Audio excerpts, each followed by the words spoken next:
my shoes and out the door. 5, I'm alive. 6, 7, 8, feeling great. Hey folks, this is Dr. Mike Akinfora, and for Dr. Noah DeCoyer and Dr. Wandalee McPhee, we are thrilled to let you know that the Beyond Your Wildest Genes Academy doors are open. We are so excited about the launch of Being Superman, our 4-week program designed to bring power and masculine vitality back to so many men. It is amazing how incredible the response has already been to the program. Due to the demand, we've decided to extend the pre-registration price till the end of March. In fact, we've opened up the first 2 of the 3 modules of week 1 to everyone completely free. All you've got to do is put on your cape. If you go to beyondyourwildestgenes.com/Superman gift, you can unlock these 2 modules for free, completely free. Go to beyondyourwildestgenes.com/Superman gift. Enjoy the podcast, and we'll see you at the Academy. Hello and welcome back to Beyond Your Wildest Genes podcast. My name is Dr. Noah DeCoyer and I'm your co-host. Today I'm super excited to have Dr. Kendra Becker as our guest. Dr. Becker and I met at the Functional Forum annual Christmas party last month and I just knew I had to have her on. How are you today, Dr. Becker? Great, and I'm very excited to be here, Noah. It's good to hear your voice again. Today we're going to talk about something that has been elusive to me in my understanding, and that's MTHFR, which I'm really excited about. But before we begin, let me just give you a short bio and then we can get going. Sound good? Sounds great.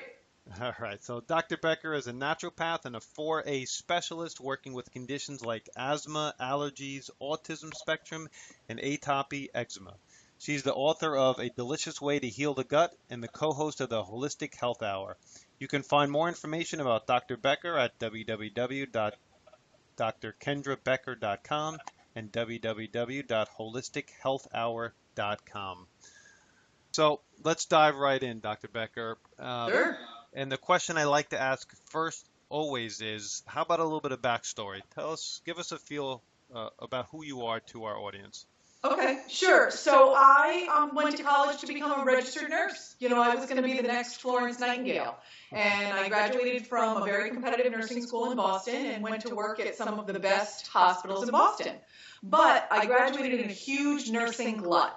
So when you graduate in a huge nursing glut, you are a dime a dozen as far as nurses go. So I was, I was what was called a float nurse. So they were floating me around to every single unit that happened to be short that day, but I never really got a comprehensive training. And I wanted something a little bit more because I was very interested in critical care, in the hyperacuity in the hospital.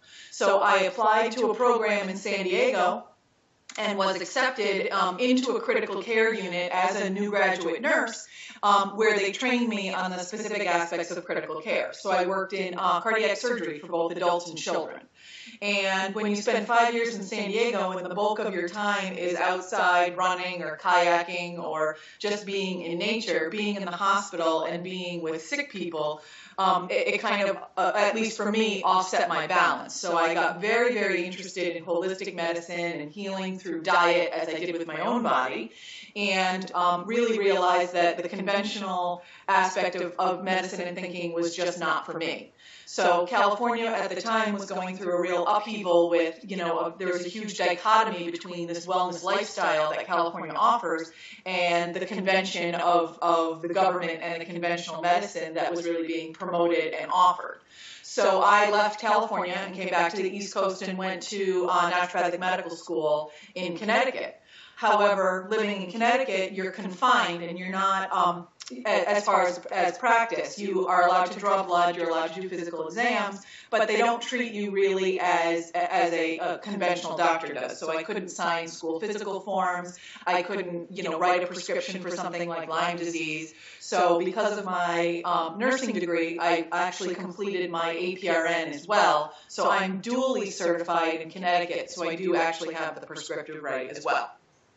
So that's my medical, background. As far as how I ended up here, with MTHFR and asthma and allergy and autism was, of course, it's always, a personal story that gets you to where you're going. And what happened to me is I had 2 late miscarriages. And I had studied MTHFR in school, and I understood the connection between MTHFR and autism, and that's kind of where my practice was, 12 years ago. But then when I had my own struggles with my own fertility, I looked a little deeper into really what the mechanism was. So for me, interestingly enough, I was taking, I was a good girl. I read all the research, both conventional and holistic, and you take all this folic acid, which is synthetic, and, also basically a pharmaceutical, because I was, now high risk. I had 2 late miscarriages. So in doing more research, it was almost like I had, I was like this quintessential cartoon with the light bulb moment, and I thought, gee, this isn't making any sense to me at all, that I have this imbalance. I don't have the enzyme to break down the prescriptive pharmaceutical of folic acid, and I need a much more natural form. So that got me, certainly headed down my rabbit hole. And, I switched my prenatal. I switched all of my supplements. At the time, I was already gluten-free, so I just, kind of doubled down a little bit better in, what I call now fertility nutrition. And, was able to have 2 healthy, full-term babies back to back, 3 years apart, at home. And, that really just opened my eyes to, being that person for people who have questions about MTHFR in particular and how it implicates their health, both, from conception all the way to death, because clearly it's a facet of life, at all aspects.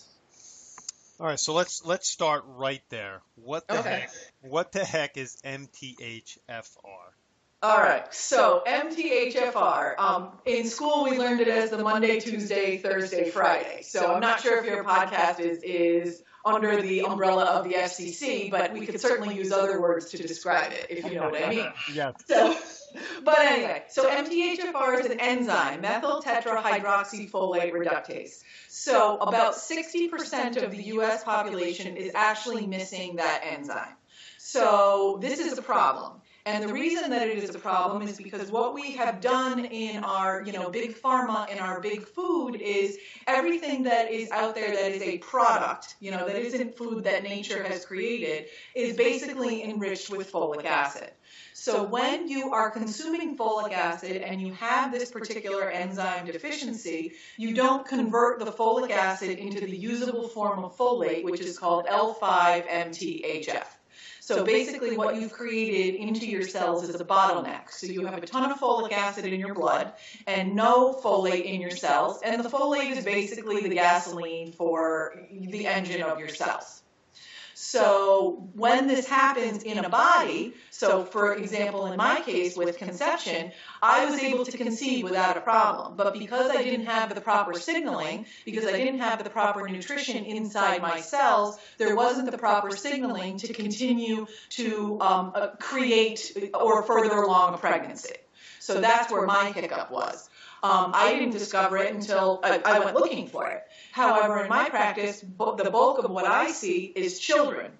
So, and where we see implications as far as MTHFR with children are in all the stuff I see: asthma, autism, allergy, eczema. Because if you think about this as a bottleneck, or as a basic cellular starvation in ever so slightly over-exaggerated terms, you are not getting the basic nutrients that your body needs into the cell because you're creating inflammation with something that the body can't understand how to utilize.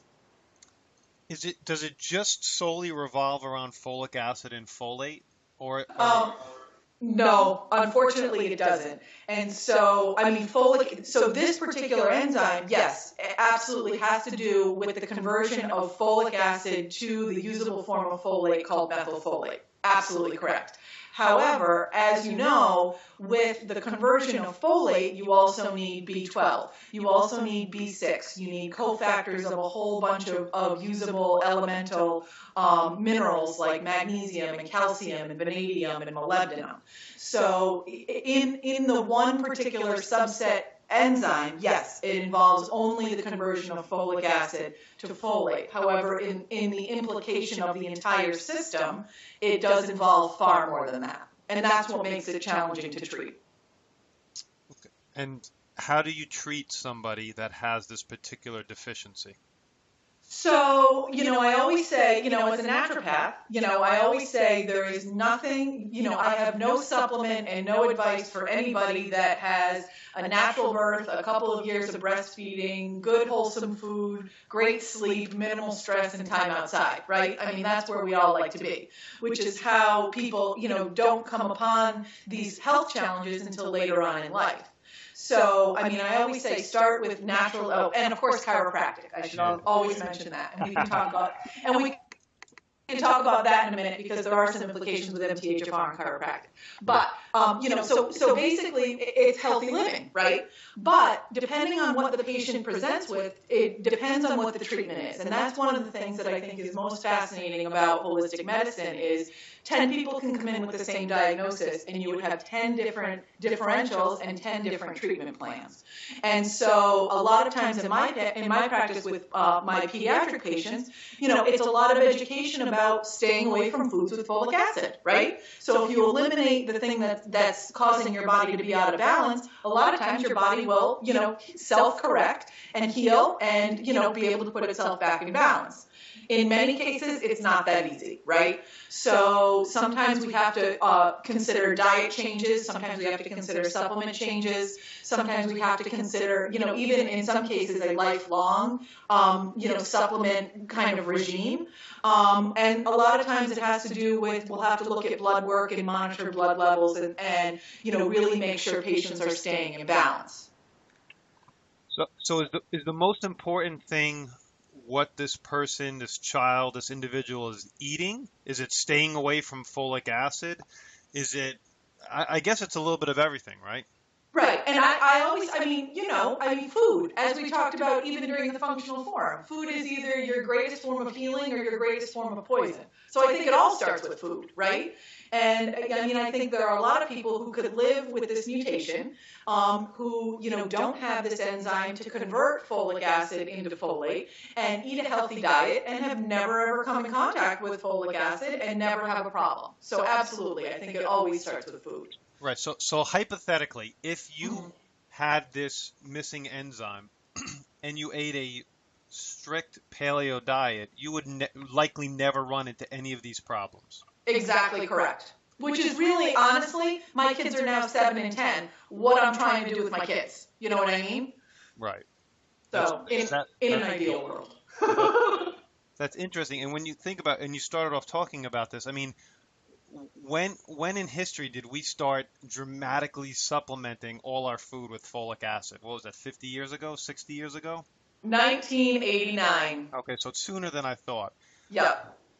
1989. But and so here's the thing. So anthropologically, if you look at this enzyme, almost 100% of people of Italian descent have 2 copies of this enzyme, meaning they have no ability to convert folic acid into folate, none whatsoever. Mexican population, the same thing, have almost 100% incidence of having this enzyme, and they are unable to convert. But if you look, specifically from an anthropologic standpoint, at the difference between the Mexican diet and the Italian diet, what you're seeing in a Mediterranean diet, which has a much better balance of vegetables and grains versus a Mexican diet, which is very, very heavily based in corn and beans, they have a much higher incidence of folate deficiency and a much higher incidence of cleft lip and palate, which is one of the main hallmarks that we see with individuals that have struggles with them or have an MTHFR defect. Interesting. Yeah, absolutely fascinating. How do you find out how do you diagnose yourself with this deficiency? So, so obviously it's something that I specialize in. So almost 100% of my patient population has MTHFR. So I test everybody either by blood or by saliva. I think that, some of my life work in truth, I would love to see the MTHFR be a standard newborn screening test, just like we screen for galactosamine or PKU with a standard heel prick.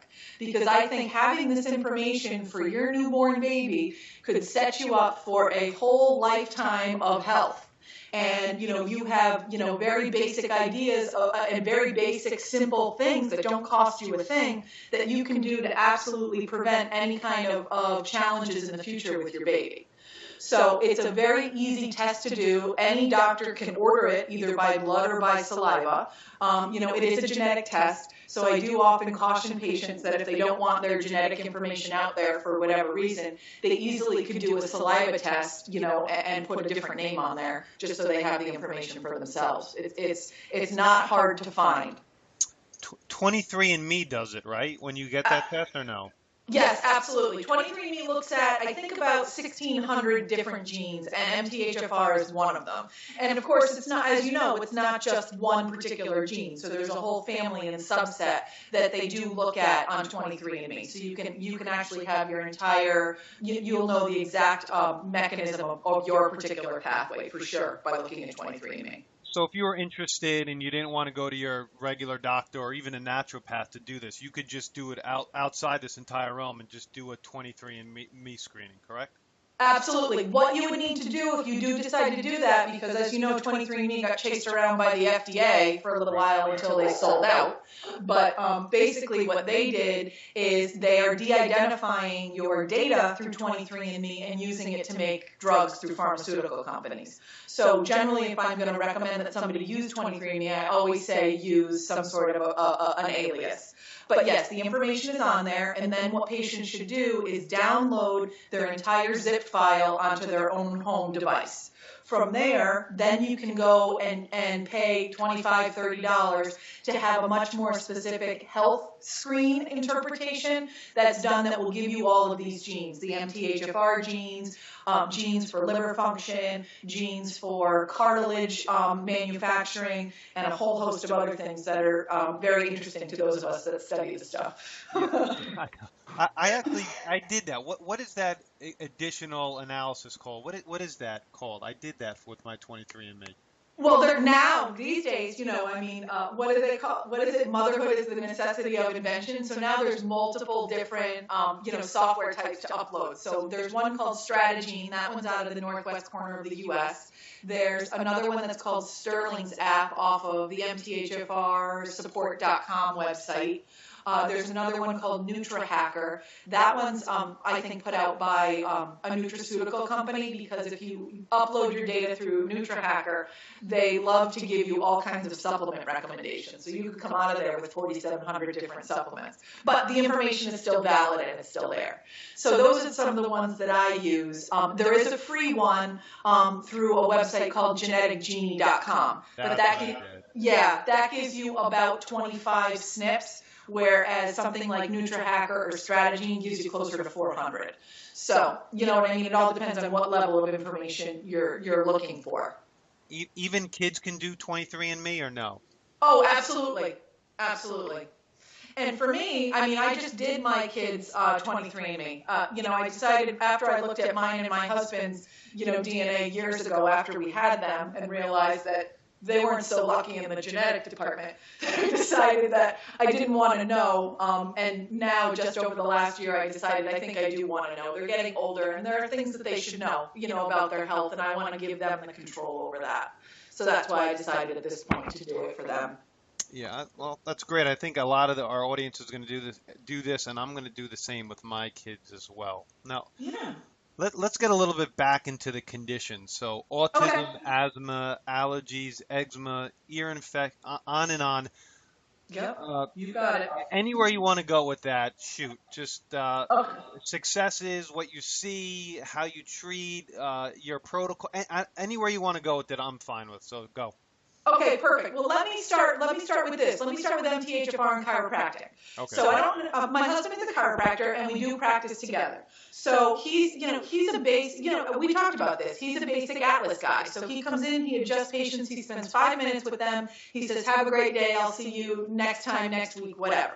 However, what happens with chiropractors, and we've been in practice like 12 years, and I've been spending, over a decade with chiropractors, is chiropractors are excellent at chiropractic medicine, and they don't, at least in my experience, delve into a whole lot else. But they have an innate sense, forgive the pun, of working with their hands and understanding like bioflow of the body. So what he noticed, a few years back before he really kind of studied the science of MTHFR, is that there are certain patients that hold their adjustment for weeks and weeks, and other patients who come back 48 hours later that are a complete disaster. So we started talking about it, and it turns out there is quite a bit of research about chiropractic and MTHFR.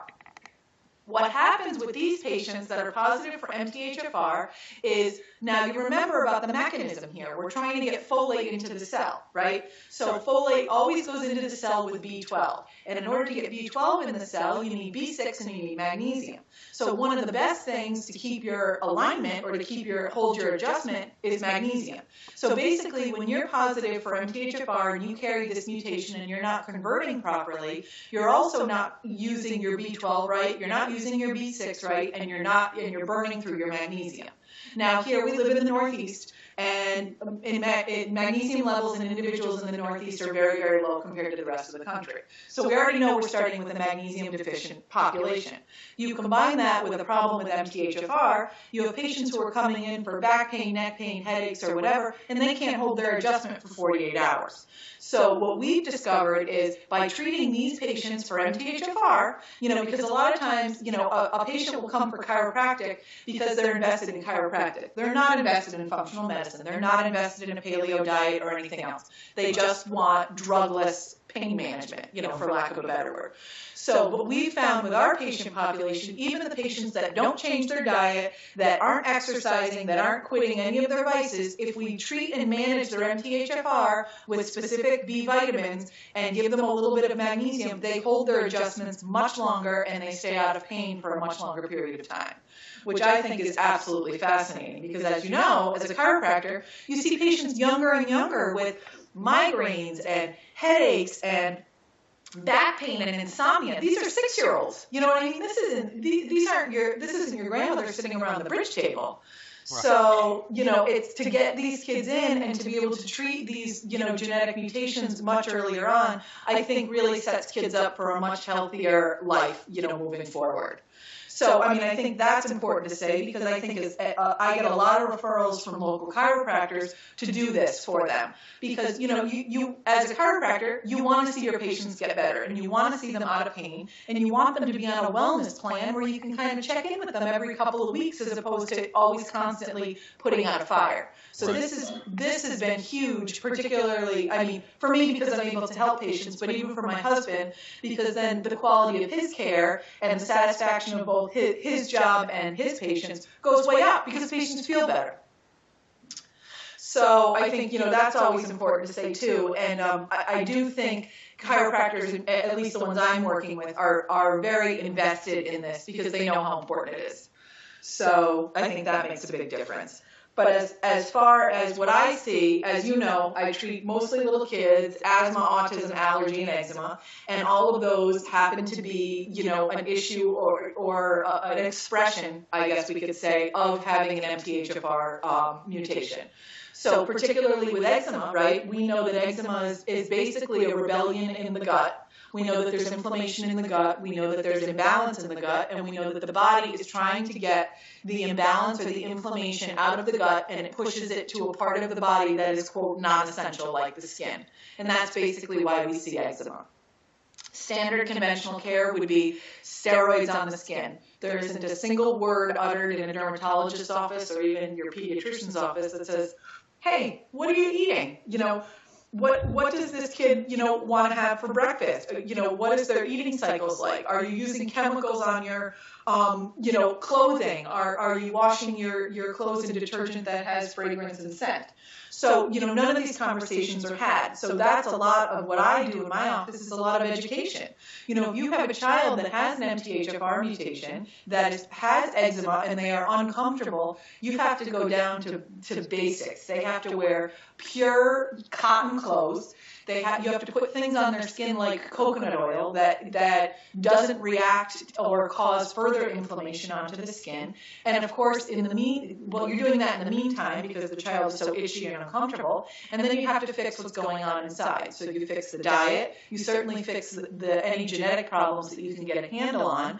And with the combination of those two, the success rates in my practice are absolutely incredible. And I think that's one of the reasons why I've always stuck with kids, is because they're so amazingly resilient, and it's such a great return on your investment as a physician, I find anyway.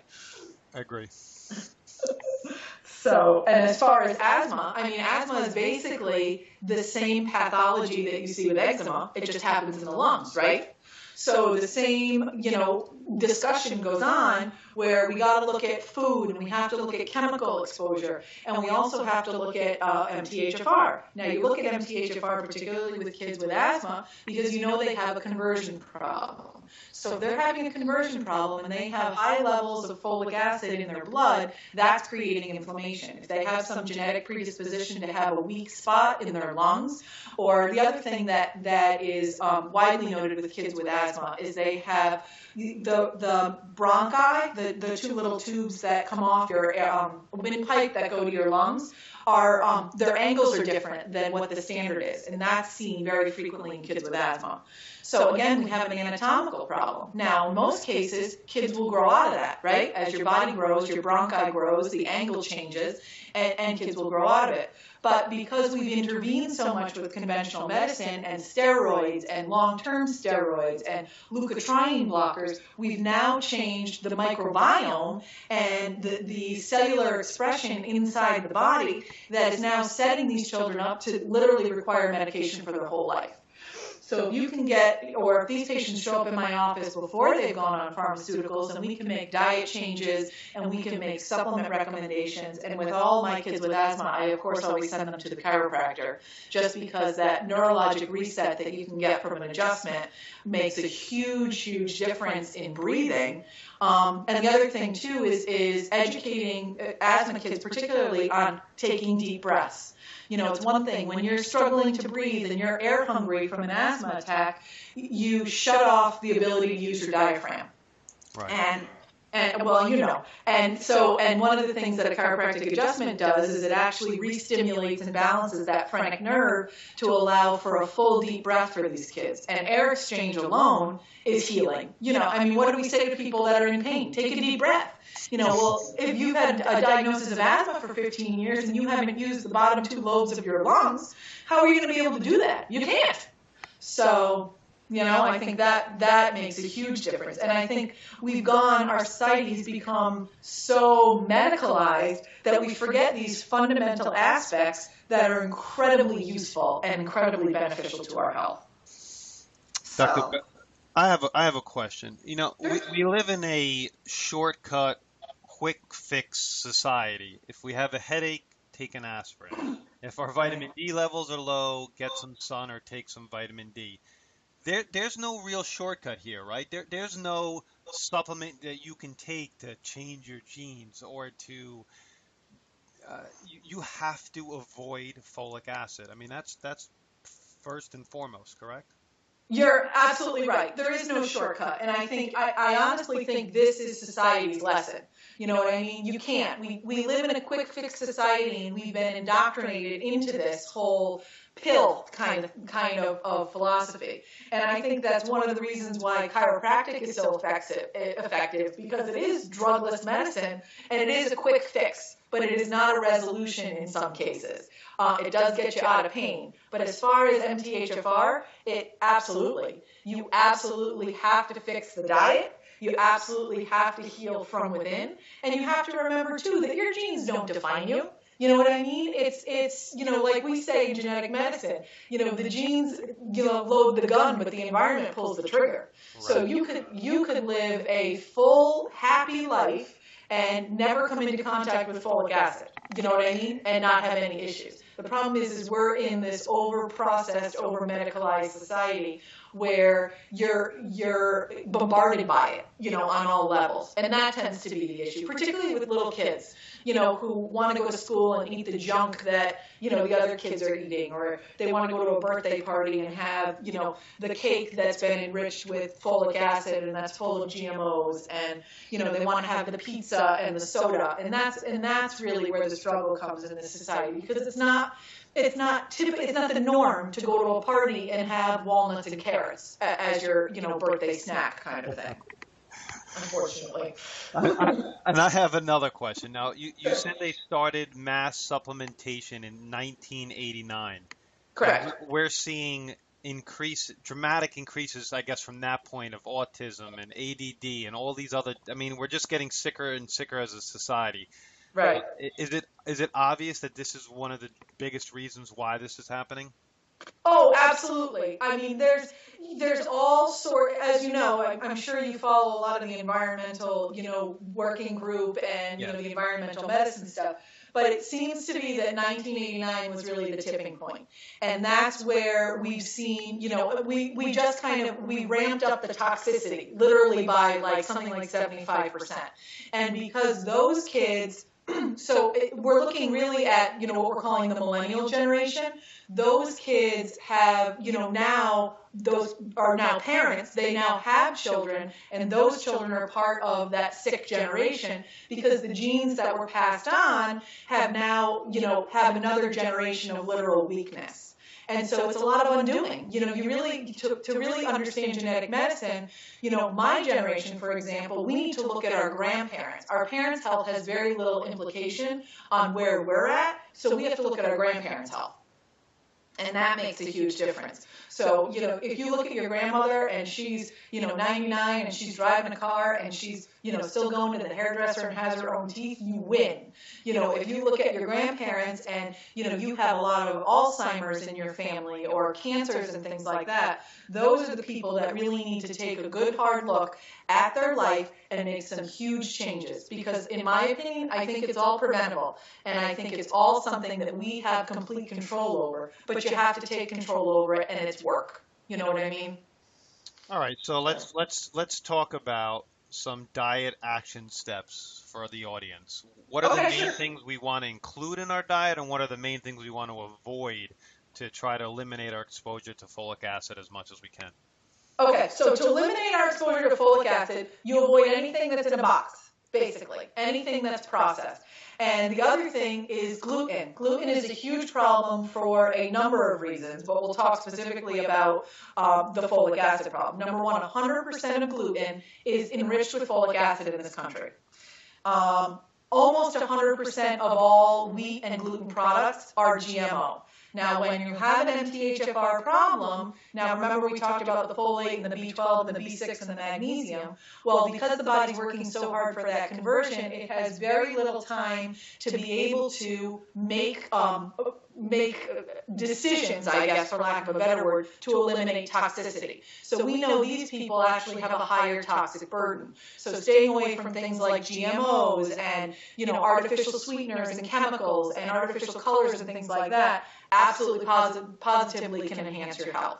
You know, I'm a huge, you know, paleo diet proponent. I like the Weston Price, you know, Nourishing Traditions diet. But basically, I mean, the take-home message is you don't have to buy any books. You don't have to go to cooking classes. You don't have to get certifications. You have to eat food that nature made. You know what I mean? So if it rots or if it spoils, eat it.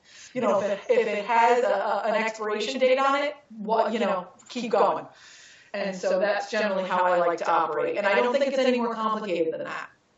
You know, and I think we need to just eat real food. And we need to eat when we're hungry, and we need to stop when we're full. And I think that's something else that we've, you know, also fallen really short on in this country, is because, you know, we've become, you know, institutionalized into this 3 meals a day. You have to sit down for breakfast, lunch, and dinner. You have to have all these things on your plate. You don't. You need to eat when you're hungry.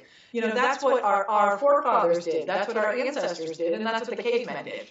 And I think their metabolism was better for it. And they certainly didn't have a lot of the lifestyle diseases that many Americans are struggling with today. Great. Now, what supplements or what multivitamin supplement companies, if you don't mind sharing, Sure. don't have folic acid and use folate as their source of B vitamin? Well, there are actually a lot. There's a company, so I live in Connecticut, and I generally try to use companies that are local. So we have our own supplement line, which actually is manufactured in Danbury. There's another company that's called Designs for Health that is in Suffield, Connecticut, and a company called Vital Nutrients. They're in Middletown, Connecticut. There's another company that is not in Connecticut, but they're called Thorne Research, and Thorne was actually the first company to put together their own methylated multivitamin.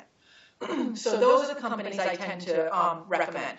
In truth, though, I will say I don't do a lot of supplement recommendations because I really prefer, excuse me, that people get their nutrition from their food. The only things I generally supplement is if somebody is suffering with an MTHFR defect and they need a little bit of extra help with their conversion, I will use methylated B vitamins to be able to assist with the conversion. But for the most part, I really think it's healing through food and lifestyle, you know? Excellent point. Now, I guess this is my last question, and then I'll ask for any last words. What about political action? I mean, this is an obviously a huge problem. I was actually in my dentist office, and in the next stall, a young girl was talking about how she has the MTHFR defect. What can we do to bring more prominence to this issue and get this folic acid out of the food so we can start moving forward and moving past this? Right. Well, so I mean, as consumers, you vote with your dollars. You know what I mean? And so I think the first thing that you have to do is you have to buy real food. You know, obviously from your local farmers and things like that. And that's where the shift is going to come. The shift is going to come from the consumerism because they're not interested in listening to lobbyists. They're not interested in legislation because to get folic acid out of all the processed food, the government and the pharmaceutical companies are going to lose money. So they're not interested in that. So you have to vote and use your dollars as your voice. And I think that's the greatest message. As far as implications in the dentist office, heck yeah, I'm heading there today with my kid, in fact. So MTHFR and the dentist, and I use a dentist who actually happens to be a biological dentist who's educated in MTHFR because people that have an MTHFR issue can struggle at the dentist's office with using the nitrous oxide. If you have low levels of B12 because your conversion is off because of this particular mutation, and a dentist gives you nitrous oxide, you could have a serious problem, like death. So it's definitely something that needs to be vocalized. They were using nitrous oxide in America as analgesia for women in labor, in pregnancy, and the rates of maternal death and fetal death were really high, so they stopped using it. And my opinion is nobody went back retroactively after they did all this in the 60s and 70s to look at these women to see if they were positive for MTHFR. So, and that's why I say, you have to, it is a consumer savvy person who is really educated on this, unfortunately. But as far as raising awareness, I mean, honestly, I think this is some of my life's work. I mean, I'm working now with genetic specialists in the Boston area to try to add MTHFR to a prenatal screening. Because if we know that in a child, I mean, that could save a whole lifetime of genetic concerns that you would have going forward. How come this child is always, having problems with their Achilles tendon? How come this child gets, a fever after they exercise? These are all things that can be implicated with an MTHFR mutation. So I think it's absolutely something that, we're bringing to light. The other thing that really is helping the MTHFR visibility is the vaccine movement and, educating around vaccines because there's huge implications with little kids and vaccines. And, we can certainly discuss that at another time. But clearly, if you have problems with detox and you have problems converting folate and B12, you're going to have problems with, what is considered a normal or a typical or an American Academy of Pediatrics vaccine schedule. And so that's something that parents really need to be educated about and understand so they can advocate for their children or child who doesn't have a voice of their own yet. Just thinking about children and young children, what about formula? Is formula supplemented with folic acid? It sure is. It sure is. There is one organic formula on the market that is not, and right now I can't, the name escapes me, but that it does exist. I have had clients who have ordered formula from Germany and from Italy. They don't supplement any of their formula, but a lot of clients that I have that are using formula make their own with goat's milk. And so for me, again, I think it's just part of the out of the gate. My recommendation is the same as the World Health Organization, which is breastfeed for 2 years. You know what I mean? And know that it's a marathon and not a sprint. And then you can avoid the whole formula thing altogether. I mean, even if you breastfeed for 1 year, you can avoid formula altogether because at a year, your standard pediatrician would say, switch your baby to milk, which at that point you could, give them food and things that are nutritious and, go from that angle. But, that I think is a huge education piece that absolutely sets babies up for, a proper balance in their immune system. And I'm a huge advocate of breastfeeding for sure. Yeah. Well, you really clarified things for me. You really opened my eyes, helped my understanding, and I know that you helped our audience as well. Dr. Becker, do you have any last words?